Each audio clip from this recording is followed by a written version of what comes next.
My family left me out of their Bahamas trip and assumed I'd pet sit for free. So, I booked a dream vacation to Greece and let them see what it feels like to be left out for once. Have you ever felt like your own family saw you as nothing more than a convenient backup plan? I did. And the moment I heard those words, "Oh, you didn't know about the Bahamas trip?" my entire world, and my place in it, just shattered. My sister, Sarah, her voice dripped with this sickeningly sweet fake concern through the phone. Fake, like a cheap perfume. "I thought Mom told you we're all going next month," she chirped. Mom, Dad, me, and Brian. Someone needs to watch their pets while we're gone though. Mom said she'd ask you. I stood there in my kitchen, gripping my coffee mug so hard I thought it might actually shatter in my hand. My name is Lisa Mitchell, and at 27, I had just discovered my entire family had planned a tropical vacation without bothering to include me. What made it even more of a gut punch was hearing about it completely by accident, during what was supposed to be a casual call with Sarah about our mom's upcoming birthday. "No, Sarah, Mom hasn't mentioned anything about the Bahamas," I replied, forcing my voice to stay steady, though inside, I was screaming. "Or about pet sitting." "Well, you know how she is." Sarah laughed, completely dismissive. "She probably forgot. But you're not busy anyway, right? You can watch Rocky and Max for the week. Mom was counting on you since you're the only one not going." The only one not going, because they hadn't even invited me. Suddenly, everything clicked into place. All those family dinners where they must have discussed this trip, carefully avoiding the topic when I was around. The whispered conversations that stopped abruptly when I entered the room. My mom's sudden casual questions about my work schedule. Even my dad's recent, unusual interest in whether I was seeing anyone, probably just hoping I'd have weekend plans that wouldn't interfere with their pet-sitting needs. It all made a sickening kind of sense. Later that evening, my mom finally called. "Honey, I've been meaning to talk to you," she started, her tone too bright. "We need a favor." Let me guess, I cut in, the bitterness in my voice impossible to hide. "You need me to watch the dogs while you're all in the Bahamas." "Oh. Sarah told you?" she practically squealed. "Yes. It would be such a help. You know Rocky gets anxious at the kennel, and Max needs his medication twice daily. We'll only be gone 8 days. I listened, my blood running cold, as my mom rattled on about flight times and resort details. Never once did she acknowledge that they'd excluded me from this so-called family vacation. Not even a token "wish you could come" or "maybe next time." She just kept going about Rocky's special food and Max's medication schedule, as if these mundane details would somehow make up for the fact that they'd planned an entire trip without me. "So, you'll do it?" she asked brightly, sealing my fate. "Your father already told the kennel we wouldn't need them, and Sarah's so excited. She found this perfect little resort with amazing snorkeling, you know how she loves the water." Of course he had, my family had always operated this way, you know? Making decisions that affected me without bothering to consult me first. To them, I was reliable Lisa, the responsible one, the quiet one, the one who never made waves, never said no, never ruined their plans with her own inconvenient needs or desires. "I'll think about it," I said quietly, already opening my laptop to a travel website. This pattern, it had started years ago. When Sarah got accepted to NYU, my parents threw a huge party, custom banners, catered food, all their friends invited. A big, grand celebration for their youngest daughter. When I got into Boston University a year earlier, with a full academic scholarship, no less, they simply nodded and said, "That's nice, dear." My acceptance letter stayed on the fridge for exactly 2 days before being replaced by Sarah's summer dance recital schedule. My sister had always been the family star.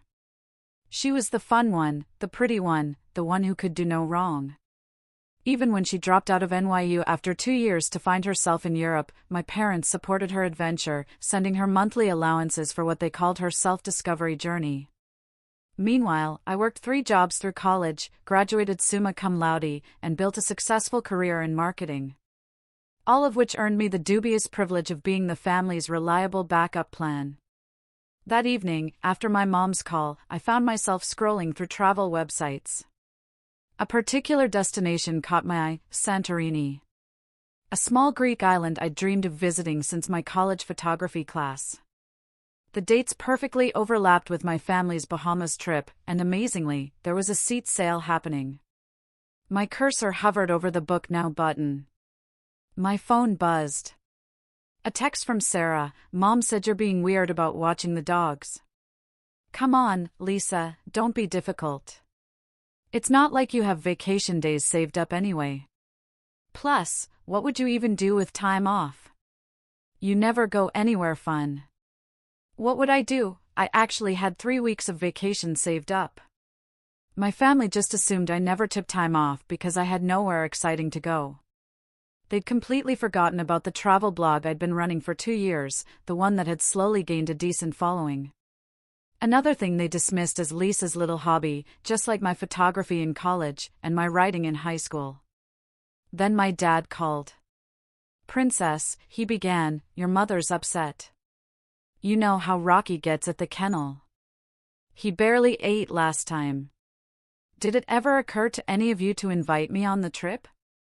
I finally asked, the words tumbling out. The silence on the other end was telling. It screamed volumes. "Well," he stammered, "Sarah mentioned you probably couldn't get time off work, and you know how your mother likes to plan these things. Plus, Brian already put down the deposit for their room, right?" "Right," I said flatly. "Just like she planned my college graduation party." "Oh, wait. She didn't. Because Sarah's semester abroad came up suddenly, and everyone had to fly to Paris instead." "That's not fair, Lisa. Your sister needed family support during her journey of self-discovery." I looked at my computer screen, at the picture of the beautiful Greek island waiting for me. Something shifted inside me. Years of being the reliable one, the responsible one, the one they could always count on to sacrifice her own plans for theirs. It all crystallized into a moment of perfect clarity. "I'll let you know about the dogs tomorrow," I said, my voice surprisingly steady. Then I hung up. And I clicked Book Now on my flight to Greece. The next morning, my phone was flooded. My mom had sent 6 texts, varying from guilt trips to outright demands. Sarah had left 3 voicemails, each one more condescending than the last. Even my dad, who usually stayed out of family drama, had emailed me a lengthy explanation of why I was being unreasonable. I waited until our weekly family dinner to break the news. As usual, they were all gathered at my parents' house, discussing their upcoming Bahamas trip across my mom's lasagna. "I've made alternate arrangements for those dates," I said, during a pause in their conversation. "You'll need to find someone else to watch Rocky and Max." My mom's fork clattered against her plate. "What do you mean, alternate arrangements? What could be more important than helping your family?" "My trip to Greece." I took a sip of water, watching their faces shift from confusion to disbelief. "Greece?" Sarah laughed, a sharp, disbelieving sound. "You're not going to Greece." I pulled up my confirmed itinerary on my phone and placed it on the table. "Actually, I am. 8 days on Santorini. Starting the same day you leave for the Bahamas." "But you can't," my mom sputtered, her face starting to redden. "What about the dogs?" "The kennel is fully booked." "That sounds like poor planning on your part," I said, genuinely surprised by how steady my voice remained. "Maybe Sarah's boyfriend, Brian, could watch them? Since he's apparently family enough to go to the Bahamas." "That's different," Sarah protested. "Brian's my partner. Besides, he's allergic to dogs." "How convenient," I mumbled. I stood up, gathering my things. "I'm sure you'll figure something out. You always do, when it's important to you." "Lisa, sit down," my dad ordered, his voice stern. "You're being childish. This isn't like you." "That's the problem, isn't it?" I retorted, turning back to face them. You all decided who I was supposed to be: reliable Lisa, dependable Lisa, always available Lisa. Did it ever occur to any of you that I might want to be included in family vacations? That I might have my own plans? My own life? The silence around the table was deafening. My mom looked on the verge of tears, while Sarah sat with her mouth hanging open. My dad just stared at his plate, refusing to meet my eyes. I have to go, I said, heading for the door. I need to shop for swimsuits. Santorini has some amazing beaches. The fallout was exactly what I expected. My mom launched a full-scale guilt campaign, enlisting every relative who would listen. Aunt Carol called to tell me how selfish I was being. My cousin Rachel sent long texts about family loyalty. Even my grandmother weighed in, though she mostly seemed confused about why I couldn't watch the puppies from Greece. Sarah's approach was more direct. She showed up at my apartment unannounced. You're only doing this to spite us, she said, barging in without waiting for an invitation. This isn't like you, Lisa. You've always been the responsible one. The responsible one? I repeated, a dry laugh escaping me. You mean the convenient one? The one who's supposed to drop everything when the rest of you need something? That's not fair. We appreciate everything you do, really. When was the last time any of you showed that appreciation? I shot back. When was the last time you included me in family plans instead of just expecting me to fill in the gaps? Sarah flopped onto my couch, her perfect blonde hair falling exactly right, even in her frustration. We didn't think you'd want to come to the Bahamas. You're always so busy with work. Did you ask me? I demanded. Did anyone bother to ask if I might want to join my family on vacation? No. But nothing. You all made assumptions about my life, my time, my priorities. And you know what? You got so comfortable taking me for granted that you didn't even try to hide your Bahamas plans. That's how little you thought of me. Sarah's face flushed. Mom and Dad are really upset. They might have to cancel their trip if they can't find someone to watch the dogs. Sounds like a them problem, I replied, using one of Sarah's favorite phrases right back at her. When did you get so cold? She asked, genuinely bewildered. I'm not cold. I'm just done being the family doormat. I showed her my travel blog on my phone. See this? I have followers who actually care about my interests. I have a life outside of being your backup plan. Sarah scrolled through my blog, her expression shifting from dismissal to genuine surprise. These photos are really good. When did you get into photography? 3 years ago, I said, a little sadly. Not that anyone noticed. The next family dinner was tense. My mom had spread all the pet supplies across the dining room table like a guilt exhibition: Rocky's special food, Max's medication schedule, their favorite toys. She kept shooting me pointed looks as she explained how complicated their care routine was. The medication has to be given exactly 12 hours apart, she emphasized, waving Max's pill bottle. And Rocky needs his special blanket at bedtime or he gets anxious. The kennel just won't understand these things. I'm sure they will, I replied, serving myself more potatoes. That's literally their job. My dad cleared his throat. Princess, we could pay you to watch them. Make it worth your while. My Greece tickets were $3,000, Dad, I said. Non-refundable. Sarah, who'd been unusually quiet since her visit to my apartment, suddenly spoke up. I looked at Lisa's travel blog last week. Did you guys know she has over 20,000 followers? My mom barely glanced up from her organization of pet supplies. That's nice, dear. Now, about the dogs. No, Mom, I'm serious. Look at these photos she took in Montreal last year. Sarah pulled up my blog on her phone, her voice gaining enthusiasm. She's actually really good at this. For the first time that evening, my mom actually looked at me.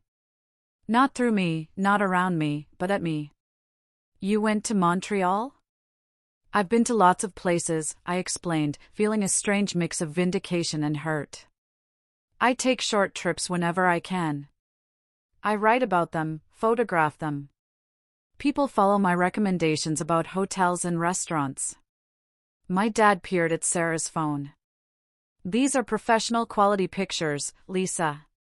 Why didn't you tell us about this? I did, I stated. 3 Thanksgivings ago. You all changed the subject to Sarah's new yoga certification. The silence that followed was heavy with realization. My mom sat down heavily, still clutching Rocky's favorite tennis ball. We haven't been very good at listening to you, have we? No, I said simply. You haven't. But that doesn't change the fact that we need someone to watch the dogs, she added quickly. And just like that, the moment was gone. I stood up. I'm going to Greece, Mom. With or without your blessing. Maybe it's time you all learned what it feels like to have your plans disrupted. As my departure date approached, my family cycled through all 5 stages of grief. My mom moved from denial to anger, calling me ungrateful. My dad tried bargaining, offering to pay for a different Greece trip when it was more convenient. Sarah oscillated between depression, you're ruining everything, and a grudging acceptance, maybe we should have invited you. 2 days before my flight, my mom made one final attempt. She showed up at my apartment with photo albums, pictures of me watching Sarah's dog when she was in Europe, taking care of our childhood pets, being the responsible one. You've always been so good with animals, she said, flipping through the pages. Remember how you nursed Sarah's hamster back to health in high school? I remember, I replied. I also remember missing my friend's sweet 16 party to do it, while Sarah was at the beach with her friends. That's different. You didn't mind back then. No, Mom, I said, a quiet fire burning inside. I did mind. I just wasn't allowed to say so.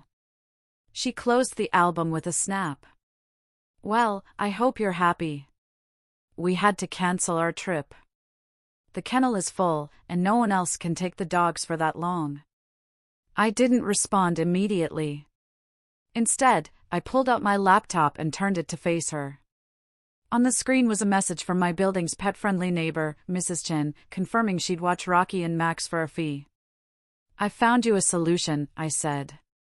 Mrs. Chin is retired, loves dogs, and lives 2 floors down. She's happy to do it for what you would have paid the kennel. My mom stared at the screen. But why didn't you tell us sooner?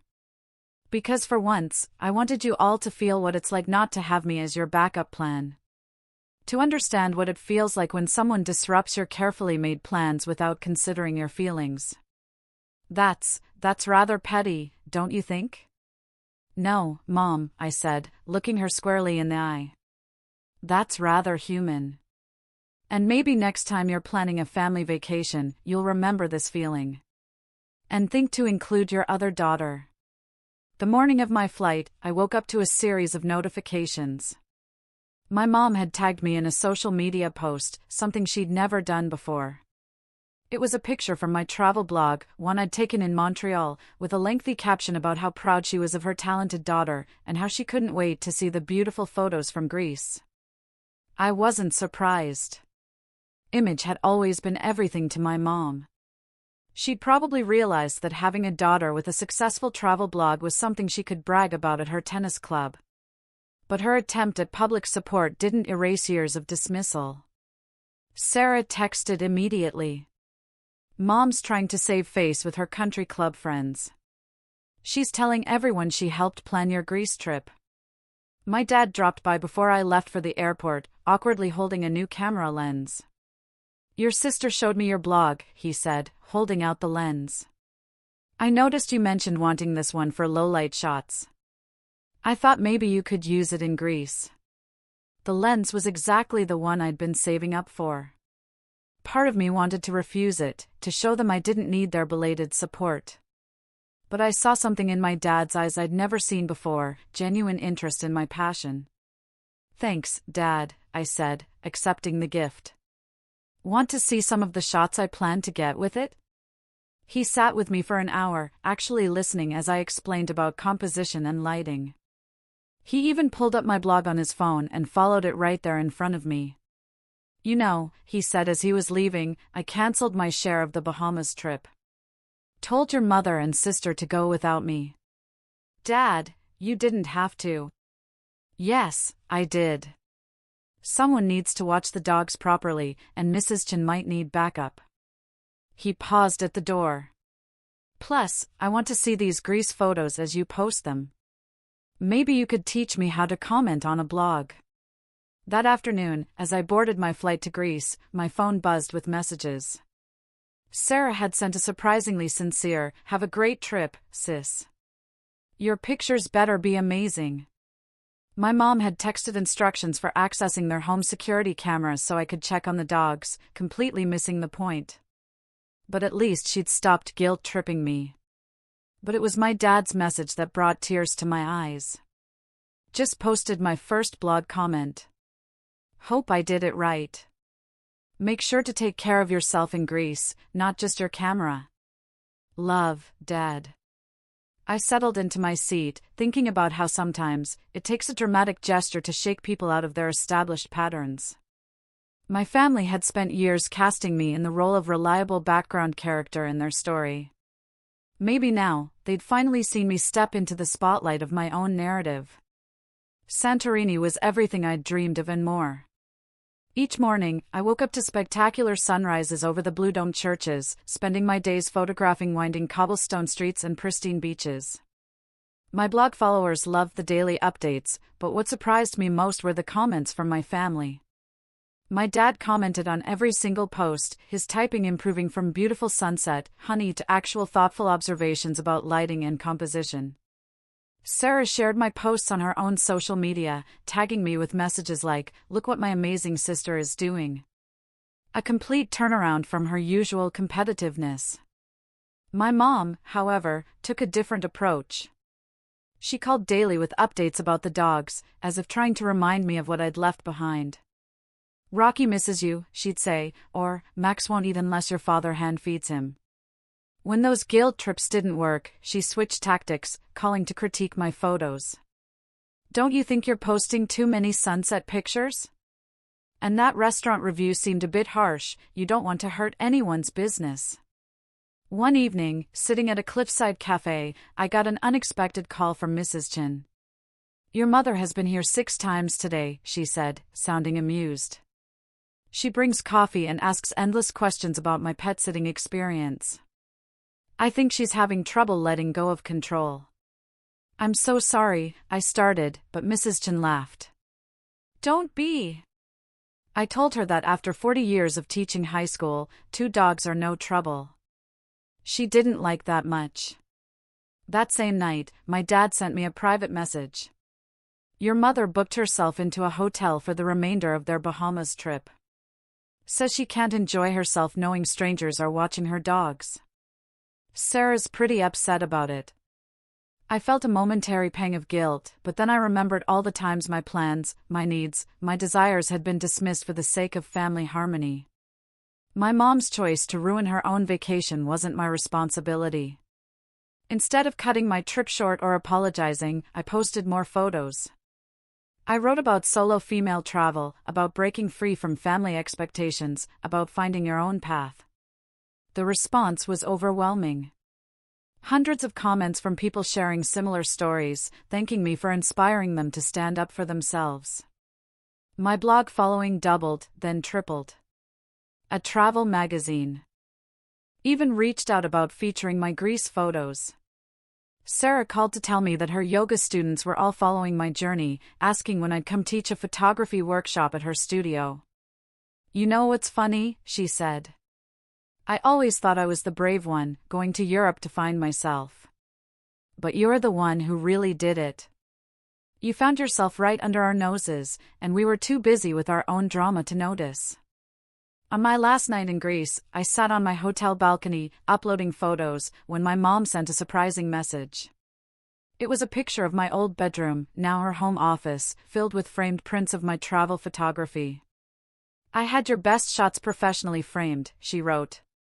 "Thought they deserved better than my social media reposts." Below that was a longer message: "I've been doing a lot of thinking while you've been gone. Your dad pointed out something I didn't want to hear, that we'd taken you for granted for so long. We forgot you had dreams of your own. I'm not very good at apologies, but I'm trying to do better at showing you I care." Mrs. Chen sent me daily dog photos, each one showing Rocky and Max being perfectly fine without my mom's hovering. The last one showed my dad teaching her how to use my blog, both of them smiling at the camera while the dogs lounged contentedly nearby. Sarah's final vacation photos from the Bahamas looked different from her usual carefully staged shots. "Trying to see things through your photographer's eyes," she captioned them. "Not as good as yours, but I'm learning to look deeper." Something had shifted during those 8 days. My family was far from perfect. My mom still sent daily texts about the dogs, my dad still struggled with technology, and Sarah still had moments of competitive jealousy. But they were trying. Sometimes, that's all you can ask for. Not a complete transformation, but a willingness to see you in a new light. 6 months after my Greek adventure, my family gathered for Thanksgiving. The dining room walls now featured a mix of my travel photographs alongside our traditional family portraits. My mom had even turned my blog's logo into place cards for the table, a small gesture that spoke volumes. "We've got an announcement," my mom said during dinner. "We're planning another family vacation." I braced myself for more exclusion. But Sarah jumped in. "And before you say anything, we want you to help plan it. Your blog followers loved your Greece content so much, we thought maybe you could work your magic on our next family trip." My dad pulled out a folder. "I've been researching photography tours in Italy. Thought maybe you could teach us a thing or two about taking better pictures than just selfies and dog photos." Plus, my mom added, trying to sound casual, "Mrs. Chen already agreed to watch Rocky and Max. I asked her months ago, just to be sure." I looked around the table, at my family. Really looked at them. My mom, still controlling, but trying to channel it differently. My dad, discovering a new connection with me through photography. Sarah, finally seeing me as a person rather than competition. "Italy sounds perfect," I said, pulling out my phone to show them some initial ideas. "But this time, I'm handling the itinerary." "Wouldn't have it any other way," my dad smiled. "After all, you're the expert now. So, tell me, have you ever been taken for granted by the people who should know you best? What would you have done in my place? I'd really love to hear your stories in the comments below."